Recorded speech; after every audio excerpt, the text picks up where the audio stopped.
Bem-aventurados aqueles que são misericordiosos. Odete, você lê? É bem pequenininho. Parecido com o tema do ES de hoje. É o capítulo 5, esse não? Não, 10. Ah, não, então não. Só esse pedacinho. Que fala de bem-aventurados também. O arqueiro e a trave.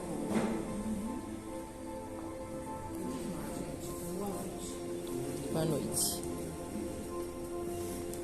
Porque verdes um argueiro no olho do vosso irmão, vós que não vedes uma trave no vosso olho? Ou, como dizeis ao vosso irmão, deixai-me tirar o argueiro do vosso olho, vós que tendes uma trave no vosso? Hipócritas, tirai primeiramente a trave do vosso olho, e então vereis como podereis tirar o argueiro do olho do vosso irmão. Isso está em São Mateus. Um dos defeitos da humanidade é ver o mal de outrem antes de ver o que está em nós. Para se julgar a si mesmo, seria preciso poder se olhar num espelho, transportar-se de alguma sorte para fora de si e se considerar como uma pessoa e se perguntando: que pensaria eu se visse alguém fazendo o que faço? Incontestavelmente, é o orgulho que leva o homem a se dissimular seus próprios defeitos, tanto ao moral quanto ao físico. Esse defeito é essencialmente contrário à caridade, porque a verdadeira caridade é modesta, simples e indulgente. A caridade orgulhosa é um contrassenso, uma vez que esses dois sentimentos se neutralizam um ao outro. Como, com efeito, um homem bastante vão para crer na importância da sua personalidade e da supremacia de suas qualidades, pode ter ao mesmo tempo bastante abnegação para fazer ressaltar em outro o bem que o poderia eclipsar, em lugar do mal que o poderia realçar. Se o orgulho é o pai de muitos vícios, é também a negação de muitas virtudes. Encontramos-no no fundo e como móvel de quase todas as ações. Por isso, Jesus se dedicou a combatê-lo como principal obstáculo ao progresso.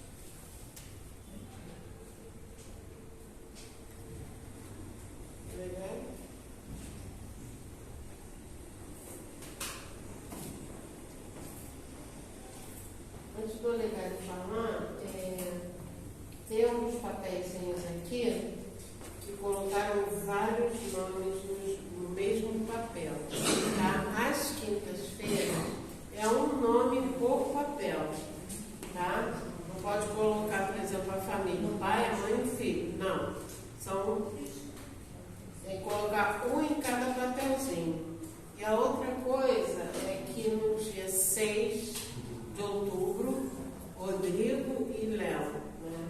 Eu vou fazer uma reunião com o grupo do ESG, tá? Vai ter o estudo sistematizado, mas eu vou pedir uns 15 minutinhos finais para eu conversar com os médicos que vão se montar na casa, tá? Quando for assim, colocar o nome da família toda ou do casal, aí pode colocar na caixinha de radiação às terças-feiras, tá? Obrigada. Boa noite. Eu espero que todos estejam bem, tranquilos. Eu começo fazendo uma pergunta: quantas traves nós temos em nós, diante de nós? Quantas traves nós temos? Muitas, né? Eu não tenho, não. É que tantas assim. Que bom! Vocês são. Pois é.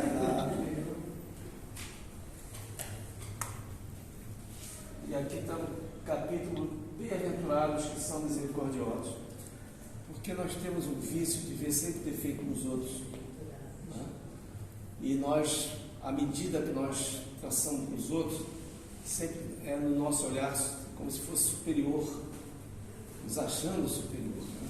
Nós temos esse defeito terrível, esse orgulho, né, dentro de nós incrustado. Então, a trave que tem que ser retirada primeiro de nós é o orgulho, entre tantas outras, que é um trabalho de séculos, não é um trabalho de uma encarnação, 2 reencarnações, já que a nossa queda nos fez densificar demais a nossa alma, nosso perispírito. E essa densificação pela queda que nós tivemos, moral, diante das leis de Deus, hoje nós estamos tentando tirar essas traves, mas ainda assim, nós, orgulhosos que somos do passado e na atualidade, nós costumamos medir em cima das pessoas, né? E como Jesus fala, primeiro tira sua trave, tira seu arqueiro, né? Tira essa neblina que te cerca, para que possas ver o teu irmão. Porque aí quando nós vemos o nosso irmão, nós vamos observar que ele é tão sofredor quanto nós. Aí começa a aparecer a misericórdia naqueles que conseguem ver um pouco mais clareza o irmão. Por exemplo, o espírito obsessor, que nós trabalhamos na desobsessão, ele está na invisibilidade. Então, quando ele chega aqui, nós temos todo um carinho para recebê-lo, nós temos um ajuste verbal para que possamos trazê-lo para o lado da luz, para que ele largue as suas deficiências obsessivas. Enfim, se ele é trazido aqui em qualquer outro centro espírita, ele já está num caminho de se clarear. Agora, quando nós estamos encarnados, nós não temos essa mesma delicadeza, porque ele está na invisibilidade. Mas quando nós estamos encarnados, nós estamos vendo. Aí se torna um pouco mais difícil da nossa persona atual, tendo em vista os nossos erros do passado, encararmos aquele irmão de maneira tão benéfica como o que está na invisibilidade. Nós fofocamos, nós falamos mal, nós apontamos o dedo, nós fazemos uma opção de coisa. Isso é uma verdade. Então nós temos que tomar muito cuidado pelo alerta do Cristo. Que primeiro nós temos que nos limpar, tirarmos as nossas máculas, as nossas deficiências visuais, no sentido não do olho físico, mas da interpretação da lei de Deus, da visualização espiritual, que é uma visão muito acima do nosso olho. Nós conhecemos alguns cegos, né, que davam palestras maravilhosas e tinham um coração tranquilo e uma aceitação e resignação diante da sua prova, da sua cegueira.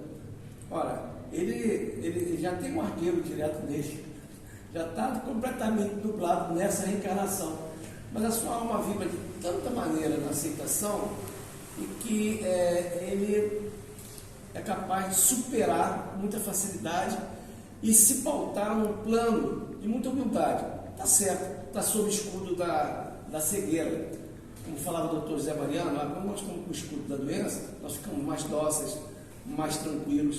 O doutor Hernani viu centenas de gente doente e talvez se ele conhecesse o passado de uma de outra, aquele passado era um, e quando a pessoa pegou a doença, já passou a ter outro comportamento, porque é um escudo que a pessoa tem de vitimizar-se pela doença. Então, ele é terrível de um lado, ruim, mal para os seus subordinados, e quando pega uma doença, a própria Pirelli que eu trabalhei, eu soube de um outro chefe que quando contraiu uma doença, mudou completamente. Tá? E teve gente que era ruim, ficou doente, melhorou, depois voltou a essa fase de doença. Por isso que Jesus dizia: vais e não peques mais. Essa é a história da coisa. Vai e sai de desvio. E muitos saíram, e se tiravam de novo, quando estavam curados, estavam com o corpo pleno de saúde, de energia vital. Mas logo assim que nós sabemos pelo Espiritismo que muitos deles voltaram a ter seus defeitos físicos, as doenças, em função que a doença está na alma da pessoa. Esse arqueiro é da alma, nós temos que clarear a nossa alma.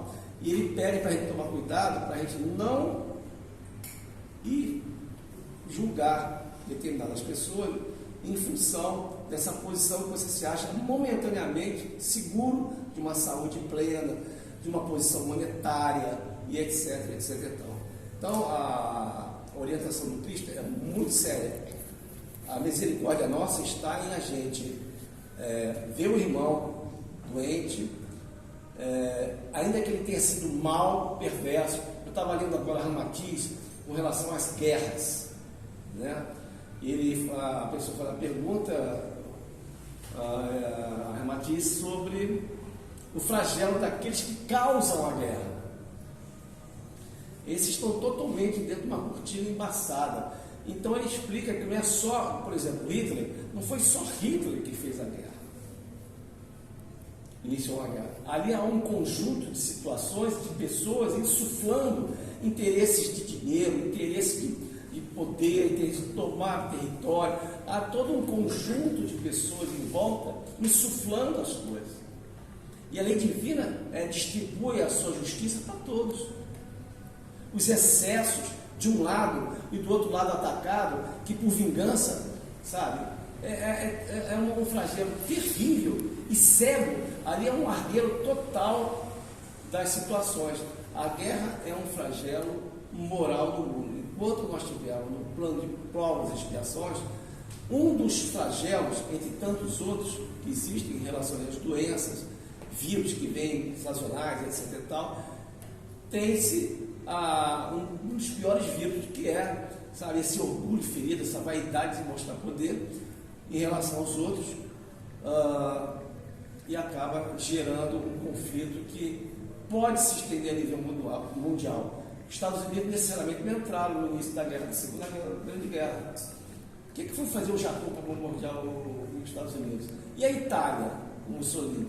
Quer dizer, você veja que é como se fosse desculpa o termo que eu estou, é como se fosse um câncer que se espalha entre vibracional, entre as mentes mais frágeis do momento que estão vivendo na Terra, e aquilo se é contaminado, e a pessoa, sabe, gira numa energia conflagratória, entendeu?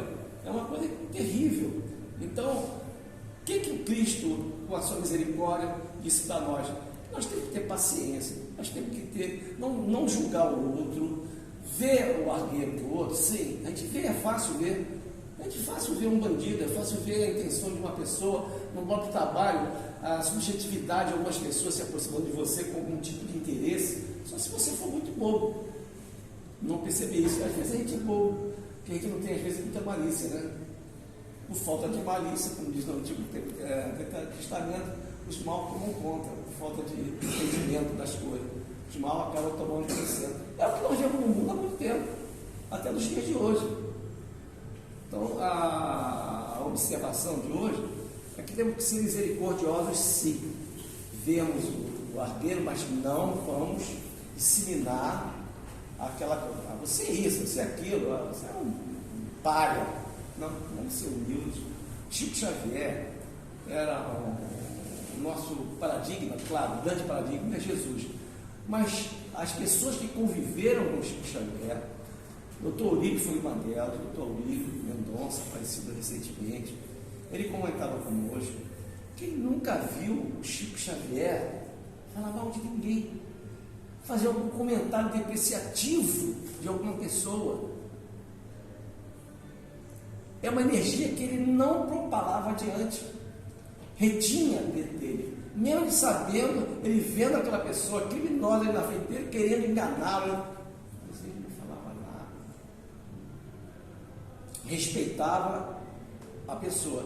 Quer dizer, esse sim que tem um olhar superior, não da terra, mas do espírito, que sabe que aquele irmão enganado, essa energia vai voltar para ele tranquilamente em algum momento, e ele vai se surpreender, e vai se tornar um doente espiritual que vai precisar de equipes para resgatá-lo, como nós vimos aqui na nossa desobsessão, que eu falei ainda há pouco, vendo eles na invisibilidade, saem daqui da terra propensos não vai acontecer nada, vai acabar tudo, não existe vida após a morte, fazem porque só pode ser isso.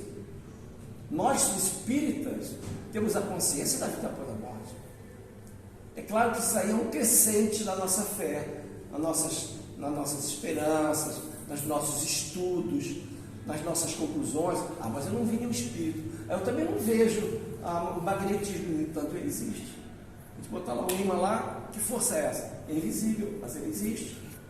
O ar a gente não vê, mas está aí, nós estamos respirando esse composto de oxigênio, mais opções de outros gases. E fora a energia que nos protege das explosões solares.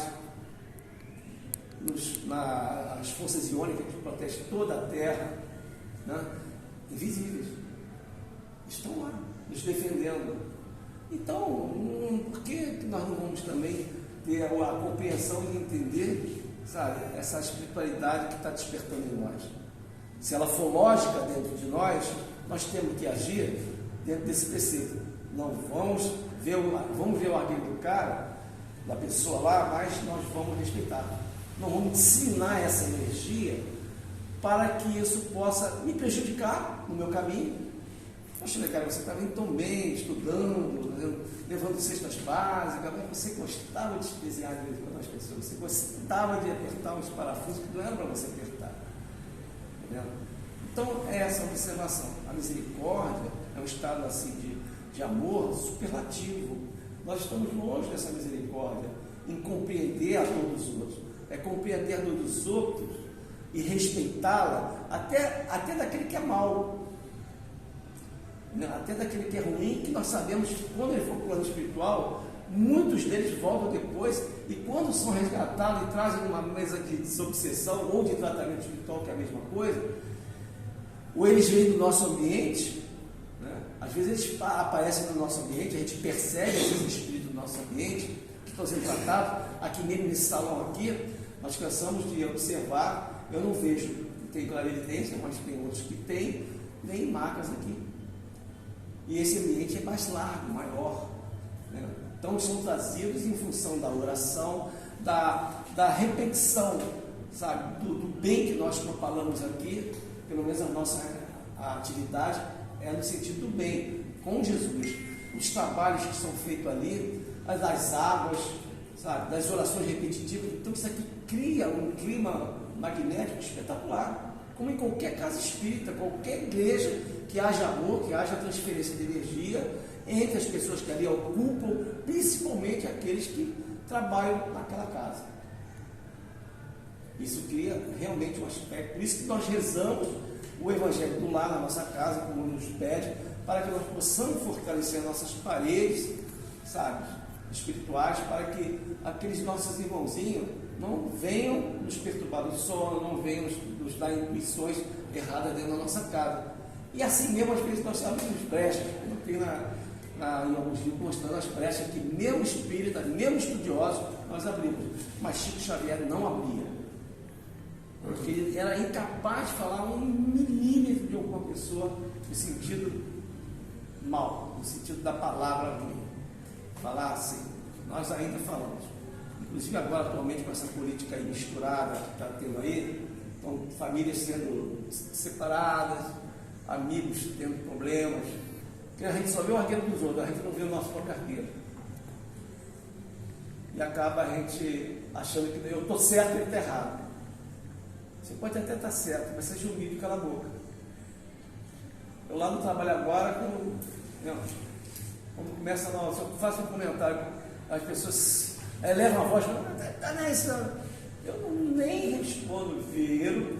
Agora estou aprendendo, porque quando saio de lá, às vezes que eu respondia, eu saía mal pra caramba. Quando eu vim aqui para o centro, eu tinha que passar um tempo danado para eu me recuperar dessas energias que eu agreguei, porque eu agreguei energia. Eu não respeitei a pessoa naquilo que eu tinha que respeitar, como a orientação espírita nos dá. Entendeu? Deixa o cara lá, deixa o seu argueirinho lá com ele lá e nós não vamos criar o nosso. Vamos tentar a gente tirar o nosso assim, para a gente ver um pouco a situação e dentro daquela visão rara, bem rarinha, não é uma coisa assim aberta totalmente, nublada, né, nos nossos olhos espirituais, mas a gente começa a frear esse ímpeto nosso no sentido de a gente se segurar e as energias que podiam ser dissipadas na guerra, porque ali também é uma guerra, se você pensar bem, dentro do trabalho às vezes se cria uma guerra particular entre pessoas, uma discussão às vezes, uma discordância joga, às vezes, 3, 4, 5, 6 pessoas na discussão. Caramba, não é isso que eu queria, mas você falou, você criticou, você foi contra a pessoa, né? Então, gerou, às vezes, uma discussão que, às vezes, 2 amigos brigam, não querem mais se falar e você é o responsável por isso. Olha como é que é complicado a gente ficar quietinho no nosso lugar, deixar o argueirinho lá no cara lá e o nosso também, não vamos propalar essa energia. A A misericórdia é engolir sapos, como falava o seu Roberto. O Roberto falava engolir sapos, né?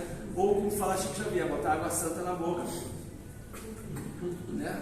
Para que a gente na hora certa a gente não venha falar uma bobagem e desencadear o desentendimento. Vamos prestar atenção nisso, lembrando, sempre que eu lembro, que Teresa sempre trabalhou com as águas, na época dela, que ela está aqui conosco, né? E nós a elegemos como sendo nossa protetora, e realmente ela tem sido, as águas são de uma capacidade incrível. O Fábio, quando era vivo lá na Regeneração, ele estava conosco, né? Ele trabalhava com as águas também. Ele, como era médico de efeitos físicos, as águas saíam coloridas. Era uma coisa impressionante. As nossas não saem coloridas, não tem problema. Mas nós temos a certeza absoluta de que elas saiam com as vibrações que nós precisamos. Com certeza, cada um de nós que pegamos a nossa garrafa, elas estão ali magnetizadas, estão medicadas. Agora, cabe a nós, como sempre falo, a recepção disso. Nós, quando tomamos um passe, nós temos que estar receptivos. Nós não podemos estar pensando em casa, nos problemas nossos. Naquele momento, o momento de parar e se conectar com Deus. Tem um médium ali, um passista ali, que é tão sofredor como eu que estou tomando passe, vamos supor que eu esteja tomando passe, é igual a mim, mas naquele momento ele está ministrando uma das coisas mais importantes na igreja mediciana, que chama-se luz divina, que eu doei, e nós chamamos que é o passe espiritual combinado. A minha energia física, vital, material, que nós doamos sempre combinada com a do espírito. Então, é um momento da receptividade. Não adianta a gente ir na igreja mediciana tomar joreia sem estar preparado em receptividade. Temos que estar receptivos para que haja essa fusão, essa comunhão daquele objetivo que você veio, que o trouxe até aqui. Sem isso, a gente fica realmente um pouco à mercê dos efeitos que podem ocorrer, seja no centro espírita, seja em qualquer lugar, seja no melhor médium do mundo. Se você não estiver muito receptivo, a coisa complica. Zé Igor, as pessoas que lá no Zé Igor iam com a maior fé do mundo. E eu, uma expectativa dos meus tratamentos que eu fiz em vários lugares, quando eu precisei, eu ia receptivo, como fico receptivo até hoje. Porque eu sei que aquilo é benéfico. De alguma forma, algo está acontecendo comigo que vai me dar forças físicas, não só físicas, mas forças espirituais. Porque, afinal de contas, a nossa maior guerra é contra nós mesmos. E quando nós tomamos um passo, quando nós tomamos uma água frutificada, nós temos naquele momento uma situação renovadora, e não é só no corpo. Nós temos que observar que nós temos chakras, nós temos centros energéticos, nós temos vários corpos espirituais girando em torno de nós energeticamente. E essas águas, às vezes, não é nem para esse corpo, é para um outro corpo sutil que nós precisamos de resolver ali alguma situação naquele momento. Então fiquemos em paz, confiantes no nosso anjo de guarda, que ele está lá sempre olhando por nós. Basta a gente abrir essa condição e ele virá com toda certeza nos dar força e condições de superação. Que Deus nos abençoe. Fazer uma colocação rápida. Faz aí, o senhor sempre tem. Há muitos anos eu visitei um presídio, uma cadeia, muito insalubre, muito sujo, muito úmido, muito fétido. E eu fui lá fazer uma visita muito rápida e eu vi assim na parede escrito uma frase que eu nunca esqueci: ninguém é tão bom como pensa, nem ninguém é tão mal como pensam os outros. Então significa que muitas vezes nós achamos que nós somos uma pessoa pura, nós somos uma pessoa correta, séria, honesta, etc, etc. Mas todos nós temos o nosso lado bom e o nosso lado ruim. Oriundo de fato ocorrido em vidas anteriores ou ocorrido nessa vida nossa terrena atual. Então nos compete trabalhar o lado bom para que esse lado bom aumente cada vez mais. através dos ensinamentos cristãos, através da prática do bem, etc, etc. Como também nos compete minimizar, reduzir o máximo possível as coisas ruins que nós temos dentro de nós. Muitas vezes nós estamos aqui orando, muitas vezes nós estamos pensando em fazer o bem, mas quando nós chegamos na rua, nós nos deparamos com determinadas pessoas e a gente começa a ser agressivo com aquela pessoa, às vezes sem nenhuma motivação. Por quê? É o exercício do lado mal. Uma vez, um amigo meu seguinte estava dando um concerto para um grupo filantrópico, né, de senhoras, para ajudar determinadas comunidades, e ele fez um concerto fantástico, né, com o piano dele, e ao final, a pessoa que estava coordenando esse trabalho falou assim: olha, nós queremos agradecer muito a sua participação, mas gostaria de fazer uma pergunta: como é que você se sente sendo um deficiente físico, um deficiente visual, e tocar tão bem aqui diante de uma plateia? Era o Mileco? Não é Mileco, não. Luiz Antônio Mileco.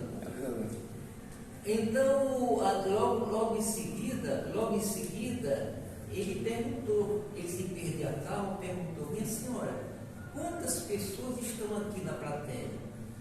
Ela respondeu: umas 300. Então nós somos 301 deficientes.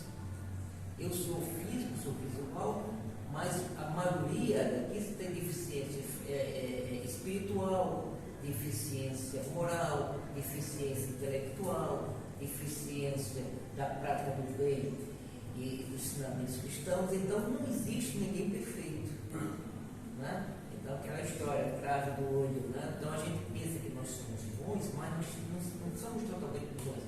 Nós estamos aqui exatamente para trabalhar esse lado bom e minimizar o lado ruim. Então é por isso que eu preciso de muitas e muitas reencarnações para que nós possamos um dia chegar numa condição máxima, como os espíritos superiores já chegaram, né? Então, por exemplo, o Dr. Bezerra Menezes teve que passar por 1.700 anos, né, de encarnações e reencarnações para atingir o ponto máximo e de repente se tornar um espírito superior.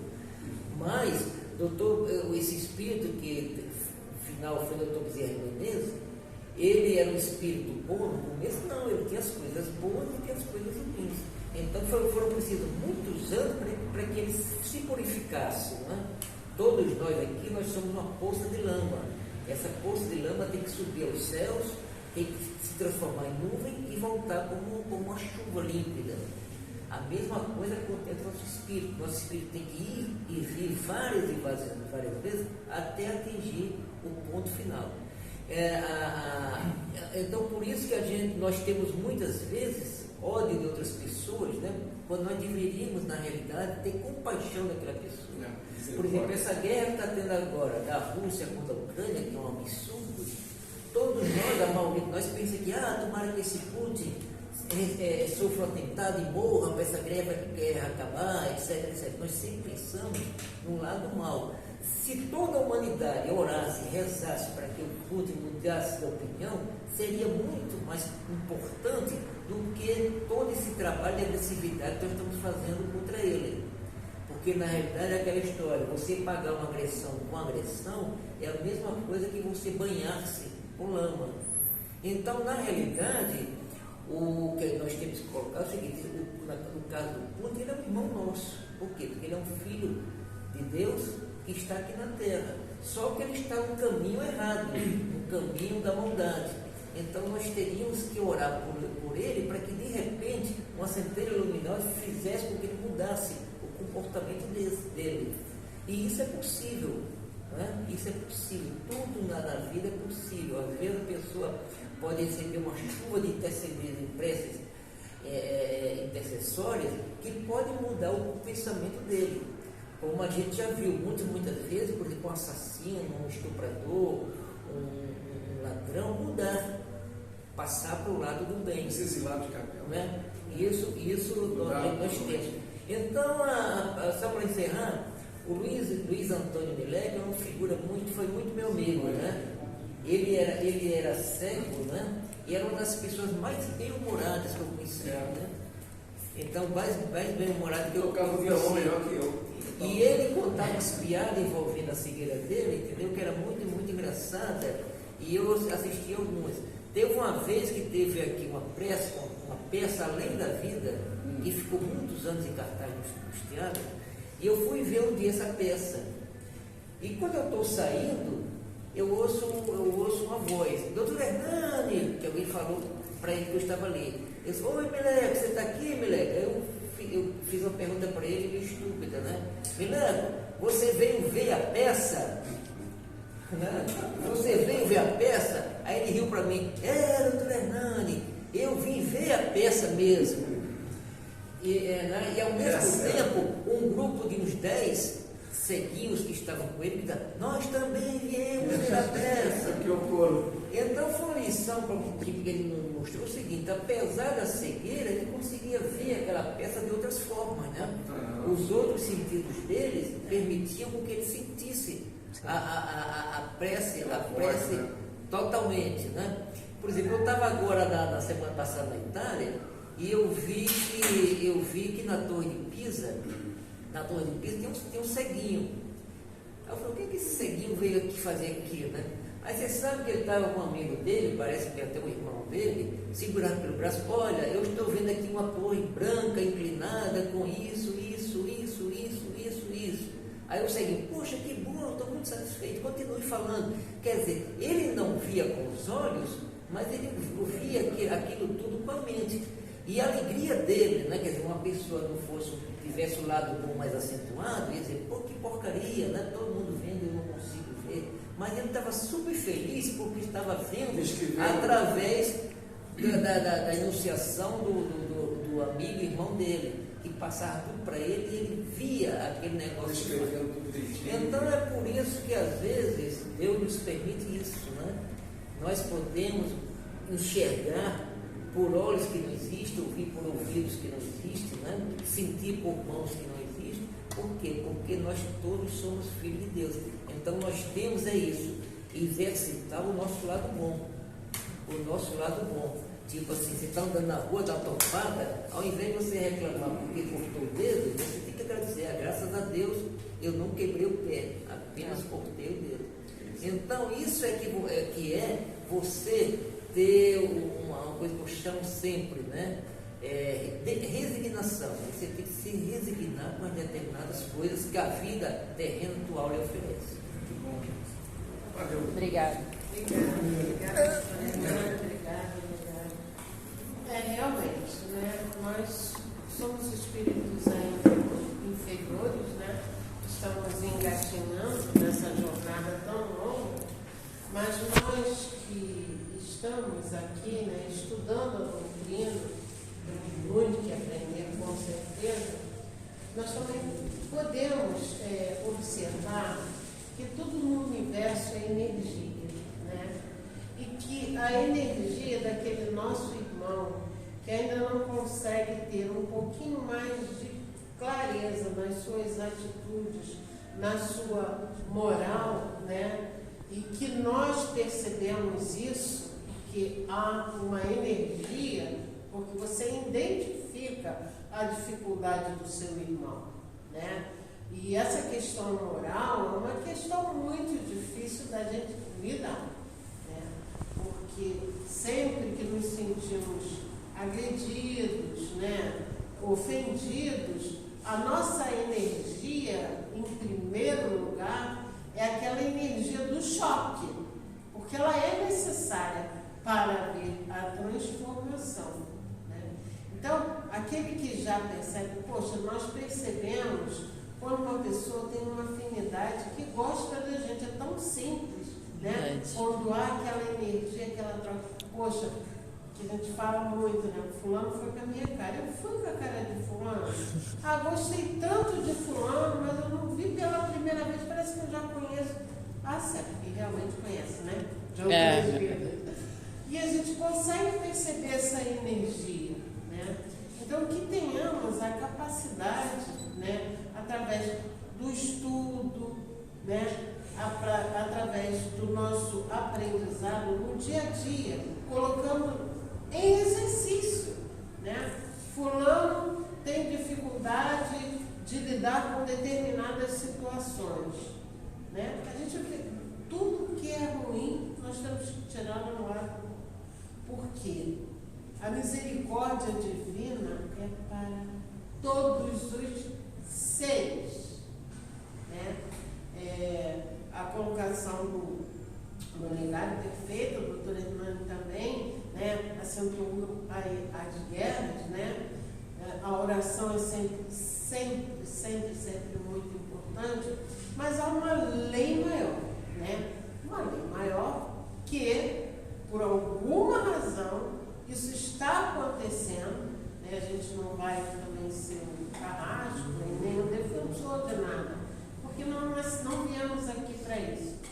Mas respeitar o limite, porque quando você coloca o ruim, aquele é ruim, aquele é o mal, aquele é bonzinho, a gente não sabe, ninguém sabe da bagagem, né, da mochila, do compromisso assumido de cada um, né, por que aquilo aconteceu naquela determinada hora, né, por que nós estamos vivenciando isso, né, às vezes porque um relacionamento de tantos anos, de repente, vira um inferno astral, né? A gente não sabe, né? Há muito tempo, eu tinha uma amizade muito legal com uma amiga de trabalho, eu trabalhava ainda no hospital, e ela sempre chegava em casa, poxa, meu marido é tão bom, ela fazia um elogio para o marido dela e a gente a respeitava, poxa, que maravilha. E alguns falam assim, eu não devia te falar isso, porque eu vou ficar de olho.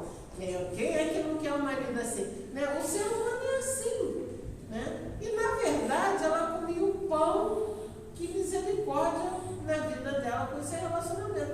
Mas ela chegava lá e dizia, meu marido é maravilhoso, meu marido é assim.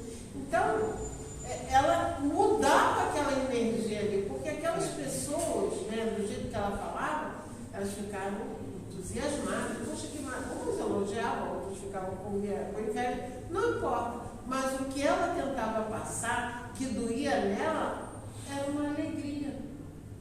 Nossa. Daquela convivência com aquele esposo, né? E depois a gente veio descobrir uma série de coisas, mas todo mundo respeitou. Então tudo é energia no universo. Nós somos capazes de sentir essa energia, nós somos capazes de mudar essa energia, né? Transformando em amor, em coisas positivas. Porque até nos tratamentos aqui da nossa casa, da desobsessão, né, às sextas-feiras, tem que haver a transformação.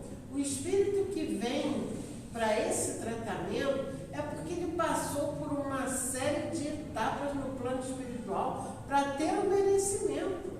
A gente sabe perfeitamente que nos umbrais, né, muitos espíritos clamam por ajuda, pedem ajuda, mas a ajuda só chega quando há o momento da transformação. Então a gente tem que trabalhar por essa transformação interior. Nós temos que mudar, né? Mudar os nossos pensamentos de uma forma correta, de uma forma positiva, né? Sem prejudicar a qualquer pessoa, sem prejudicar a natureza.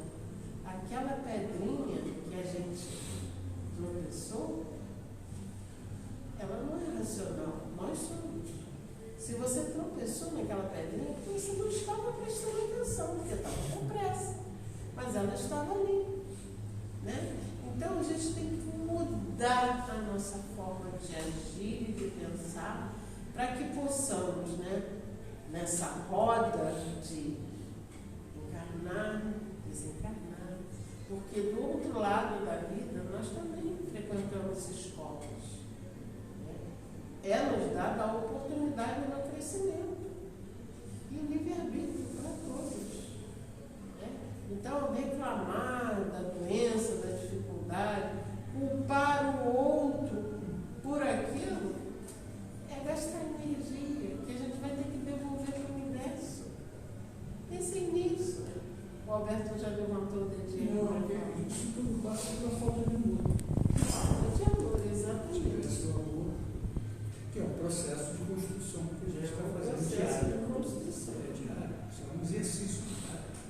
fogo ou da transformação. Quando não houver transformação, nós não vamos chegar no amor verdadeiro. Com certeza. Certo? Então, vamos refletir sobre tudo isso e vamos ao trabalho.